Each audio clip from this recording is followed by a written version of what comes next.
C'est gâté entre la France et le Togo.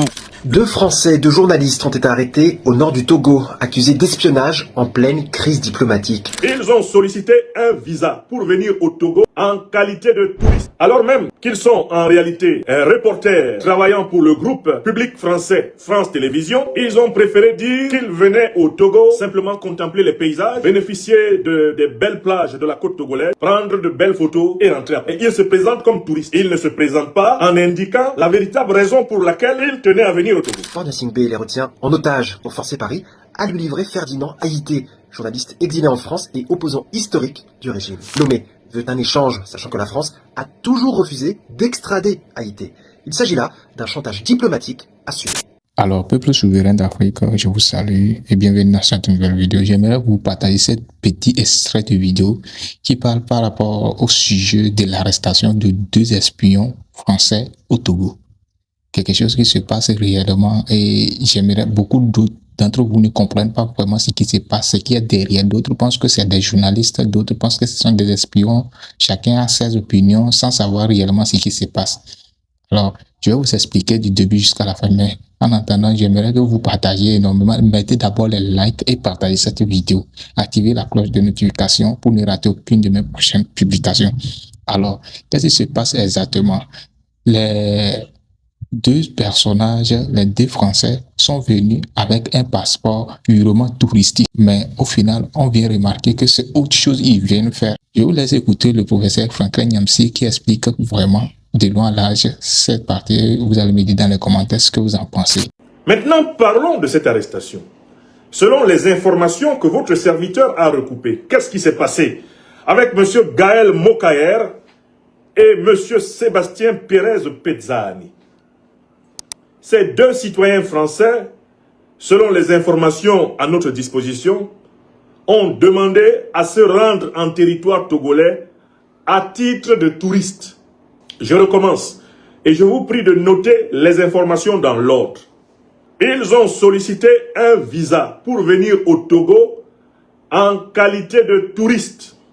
Autrement dit, alors même qu'ils sont en réalité des reporters travaillant pour le groupe public français France Télévisions, ils ont préféré dire qu'ils venaient au Togo simplement contempler les paysages, bénéficier des belles plages de la côte togolaise, manger de la sauce à la pâte, acheter les bons tissus des Nana Benz, prendre de belles photos et rentrer à Paris.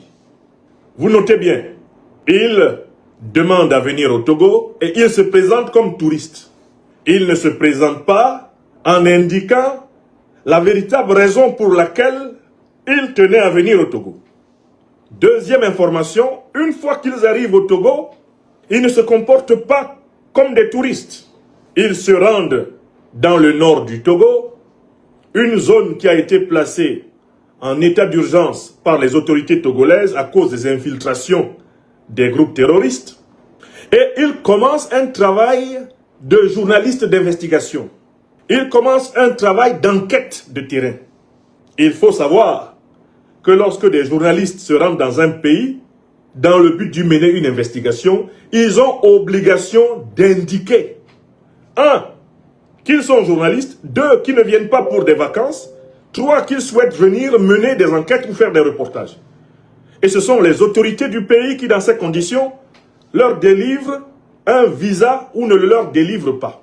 Monsieur Gaël Mokaer et monsieur Sébastien Pérez Pezzani savaient de façon pertinente, depuis Paris, que s'ils avaient dit qu'ils étaient des reporters de France Télévisions et que dans le cadre des travaux de France Télévisions, ils travaillaient pour le documentaire Les routes de l'impossible et qu'ils voulaient venir mener un reportage de terrain dans le nord du Togo en guerre, ils savaient que les autorités togolaises leur auraient opposé une fin de non-recevoir et que le visa leur aurait été refusé. Pourquoi?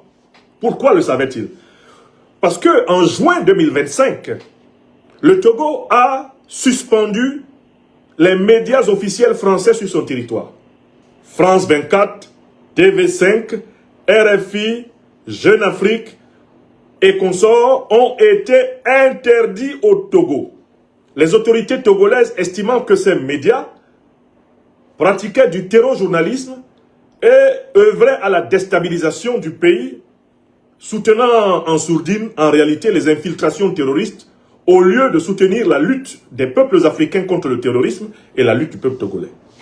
Donc, messieurs Gaël Mokaer et Sébastien Pérez Pezzani, sachant que le Togo a interdit les activités de France Télévisions sur son territoire, ont caché leur identité d'agents de France Télévisions. Sont arrivés au Togo avec des visas de touristes et arrivés sur le sol togolais, ont commencé des activités non touristiques. Voilà dans quelles conditions, troisième élément important, ils ont été accusés d'espionnage par les autorités togolaises et ils ont été accusés de fausses informations.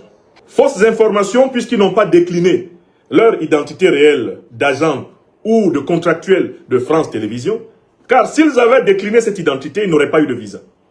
Le Togo ne peut pas interdire que France 24 RFI diffuse sur son territoire et permettre à des journalistes du groupe auquel appartient France 24 et RFI de venir investiguer dans son territoire. C'est une contradiction. Vous êtes d'accord avec moi? Donc, ils n'ont pas donné des informations exactes sur l'objet de leur entrée au Togo. Et arrivés au Togo, ils se sont mis à mener des activités non autorisées. Voilà comment les autorités togolaises les accusent d'espionnage. Est-ce que c'est clair pour tout le monde?